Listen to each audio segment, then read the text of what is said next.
Now, White Pine County Daily News with Wyatt Cox. And KELY News, sponsored by Sahara Motors, the Kawasaki KX450 built out of the box with everything you need to dominate the track. Check it out today at Sahara Motors and let the good times roll. Look for fair skies today, the high of 55 degrees before clouds return tomorrow, a chance of rain and snow showers on Thursday. 2 people are dead following an apparent murder-suicide at Elko Regional Airport yesterday afternoon. Elko police say an officer responded to reports of an active shooter around 12:30 yesterday. They found an adult man near the SkyWest terminal dead from a self-inflicted gunshot wound.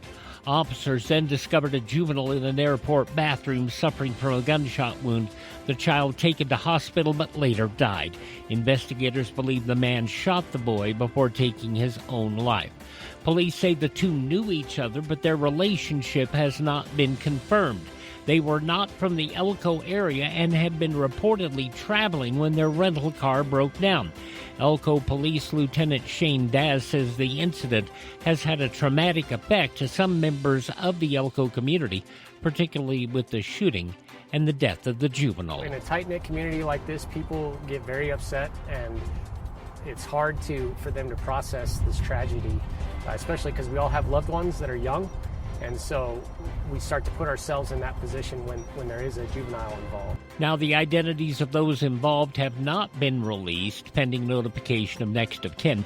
Authorities say no ongoing threat to the public. The airport expected to reopen this afternoon. White Pine County Sheriff's deputies responded to a range of calls over the weekend, including arrests, safety concerns, and emergency incidents. On Saturday, deputies investigated threats between family members, a vehicle fire that was quickly put out, and a report of juveniles damaging property with warnings issued.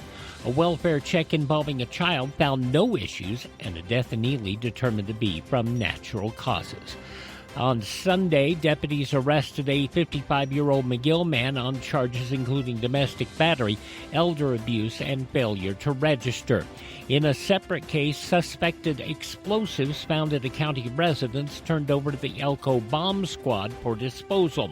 Deputies also handled hazardous road conditions due to snow, cattle on the highway, and several minor city complaints, most resolved without further incident. A magnitude 5.6 earthquake struck southeastern Lyon County near Silver Springs yesterday. That, according to the U.S. Geological Survey. The quake hit at a depth of about 10 kilometers, felt across parts of northern Nevada, including Fallon, where residents reported light to moderate shaking. No immediate reports of injuries or significant damage. Emergency officials say they're continuing to monitor the situation, reminding residents to be prepared for possible aftershocks. The Nevada Department of Corrections plans to close 2 minimum security conservation camps by the 1st of July.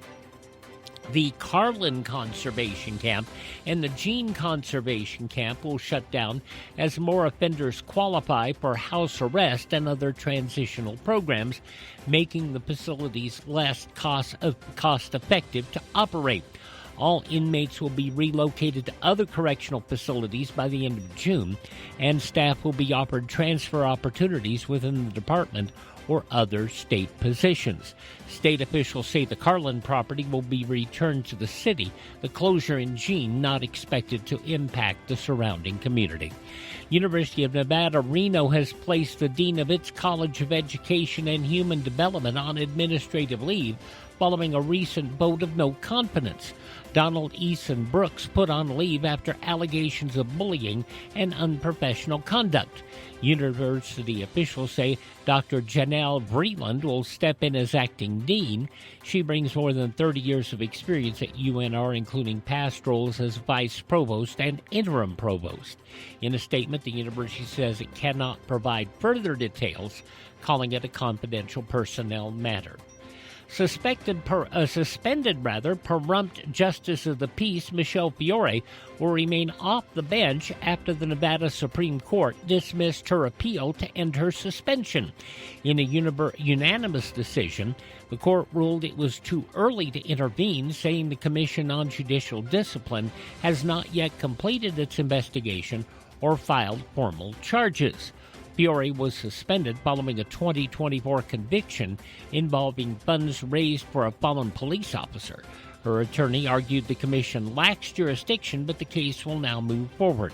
Fiore says she plans to continue fighting both legally and politically as she seeks re-election. At 8:19 for Sahara Motors, that's a check of news from White Pine County and the state of Nevada. You see lots of commercials on television telling you to drive a little and save a lot.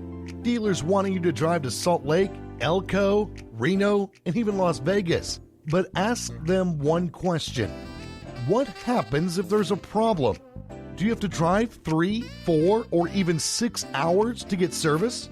Here at Sahara Motors in Ely, we service everything we sell right here in White Pine County.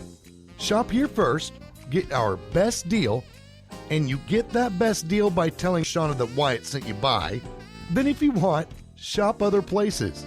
When you account for the drive, you'll find that it pays you to be a part of the Sahara Motors family. Stop by Sahara Motors, just about a mile north of Ely on US 93. Sahara Motors, we are White Pine proud. Tell Shauna Wyatt sent you by.